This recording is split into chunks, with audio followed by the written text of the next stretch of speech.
Indonesia, an archipelago nation of over 17,000 islands, with a population of around 270 million people. The country is home to hundreds of ethnicities, cultures, languages and religions. Indonesia's wildlife is perhaps the world's richest and most diverse. Still to be found in parts of the vast nation are Asian elephants, orangutans, leopards, bears, and endemic species such as Javanese rhinos, Sumatran tigers, and Komodo dragons.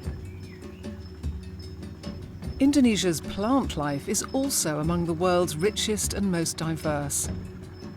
Just over half of the country is still covered by forest, including almost 8% of the world's remaining primary forest.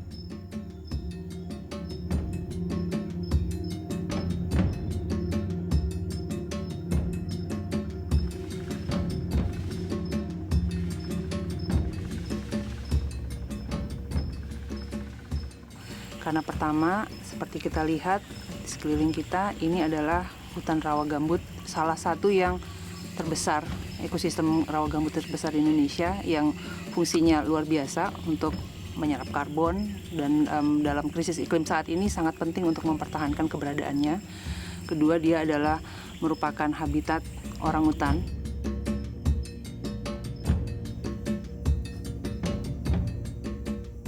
Dan juga bagi EIA ini merupakan tempat pertama kali EIA dan juga Telapak memulai kampanye illegal logging.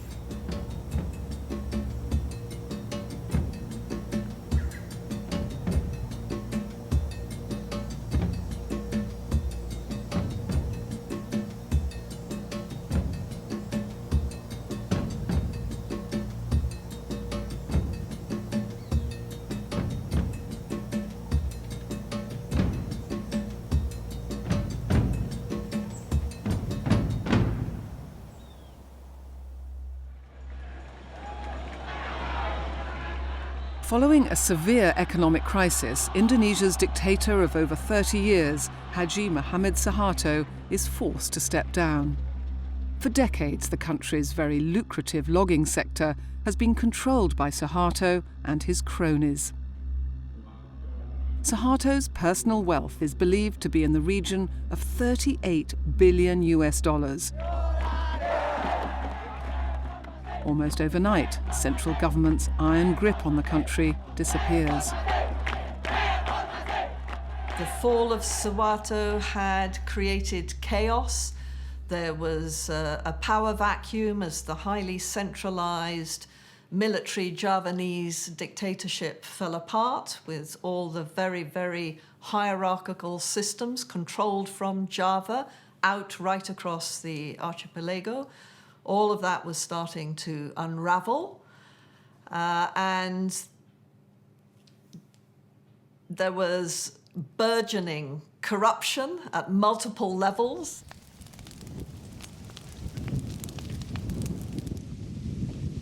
El Niño causes some of the worst forest fires Indonesia has ever seen. Millions of hectares of forest are destroyed. Alarmed at some of the reports they hear, a small team of British activists from EIA begin a fact-finding mission. We went over to Borneo and we were trying to find out what was really going on. There was an El Niño going on, there were fires everywhere, we knew this, but why and what was happening and what was being done about it. And we drove sometimes for hours across an area that had been thick forest and was now just a mess. It was black, it was dark, you actually felt it as you went through it. It was devoid of any life. The Environmental Investigation Agency is an NGO based in London. Its mission is to protect, respect and celebrate the natural world for the benefit of all. EIA uses a combination of video investigation, advocacy and campaigning to pursue its goals. The forest fires continue to rage. millions more hectares of forest are destroyed. The impact on people and wildlife is immense. We talked to people about the wildlife in the area, of which there wasn't any anymore because it had been burnt out. But they told us of stories of orangutans, for instance, that would be racing away from the fires to try and escape. And the area is littered with water and rivers and canals, too, that have been built. And if a orangutan comes against water, it can't swim. And so the orangutans were just being burnt to death. And the people there, the Dayaks, they felt it was the heart of the place had gone, the soul of the place had gone. In London, EIA released their first report on the crisis in Indonesia's forests. The Politics of Extinction outlines how corruption, nepotism, lack of governance, high timber prices and a huge thirst for land for palm oil plantations all contribute to the accelerated destruction of Indonesia's remaining forests and the shrinking habitat of the country's wildlife. Putting out our report at the time, The Politics of Extinction, was really more of a response than an actual decision. Once we'd published our report, we took stock again. It had been a good scoping trip. We'd learnt a lot. We got a good feel for how we might be able to operate in Indonesia. Back in 1967, Suharto had pushed through a law which transferred control of most of the country's land to the state. I arrived in Indonesia 6 months after Suharto fell. The government of Indonesia invited the UK government to work with it, to see what could be done to sort out the problems in the forest sector. Using the forest fires as cover, criminal gangs and timber mafias move into many of the country's national parks. Protected under the Suharto regime, these are places of great beauty, biodiversity and ecological importance. Most are primary forests, abundant with mature hardwoods and established populations of wildlife. Primary forests, also termed primeval, virgin and old growth, are naturally regenerating ancient forests of native tree species. They exhibit advanced and unique ecological features and display few signs of human activity or impact. We were looking by then for a partner, and we felt also that we'd met in Telapak, an organisation that had not just the same ideas in terms of what could go forward, but that we could help with the investigative side and they could help us with understanding how to move forward within Indonesia. Ayo jalan bareng, kerja bareng, seru-seru. Kupikir itu yang satu-satunya. Alasan kedua adalah alasan yang misalnya memang kejahatan kehutanan, penghancuran hutan, yang terjadi itu rasanya Telapak dan EIA bisa berbuat sesuatu. Jadi kami beruntung lah Telapak ya, yang baru mulai, belum tahu apa-apa gitu kan. Terus ketemu, terus memperoleh ilmu, memperoleh cara pandang, cara lihat, dan cara kerja, keterampilan yang sangat tajam itu.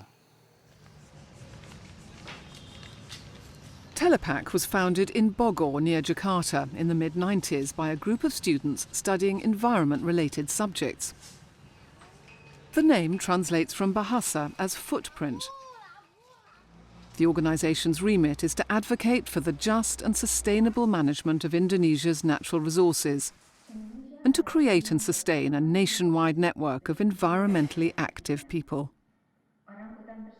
We decided rather to go for everything, we would focus on one thing, and that was illegal logging. Telapak had some good up-to-date information about the situation on the ground in central Kalimantan, where this national park called Tanjung Puting, we'd heard was being heavily logged. And the reason we were interested in Tanjung Puting is it was a globally famous nature reserve, and it had a very famous population of orangutans. And we felt that if logging could be so brazen in a place like that, then Indonesia's forests would be lost.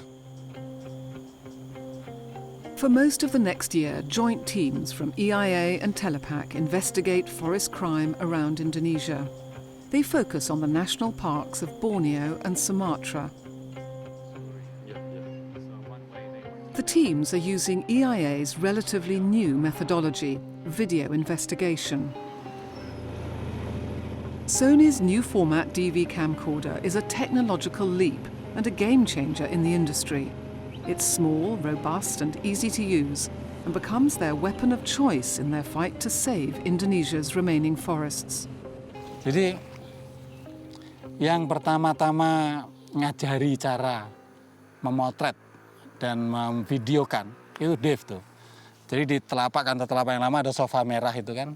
Dave duduk di sini, saya duduk di sini, terus ini kamera. Nah, sedangkan tentang teknis kamera itu hanya dikasih tahu, oh ini cekrek. Yang lain-lainnya saya hanya nggak ada yang perlu ingat itu. Jadi intinya kan apa intinya ya? Kalau video intinya jangan goyang-goyang gitu doang. Salah. Ketika kita tidak dapat mengendalikan baik dengan regulasi maupun dengan aparat keamanan dalam hal ini polisi dan polisi hutanan, maka pelibatan civil society masyarakat dimungkinkan. One of the first joint research trips is to the Tanjung Puting National Park in southern Borneo.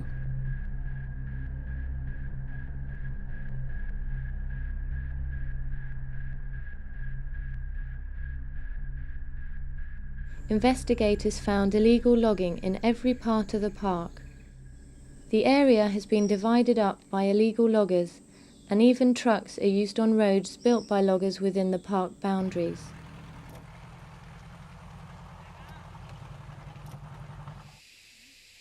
Logging rails, used to move the logs out, were discovered throughout the area. Piles of valuable ramen logs are stored along the river, and logging camps litter the riverbank. At the mouth of the river, in full view of the authorities, logs are loaded onto large steel barges. The kingpin in these activities is timber baron Abdul Rasid, who owns factories on the nearby Arut River and has close links with the military and police. Mr. Rasid's nephew, Sugianto, showed one of the factories to EIA and Telapak investigators who were posing as businessmen. Part of the Tanjung Lingga Company Group, this ramen factory loads unmarked ramen from rafts, dries it in drying rooms and processes it into mouldings and blinds for export to Hong Kong, Singapore, Taiwan and the USA. Responding to new information, the team then travel on to the Losa ecosystem in northern Sumatra.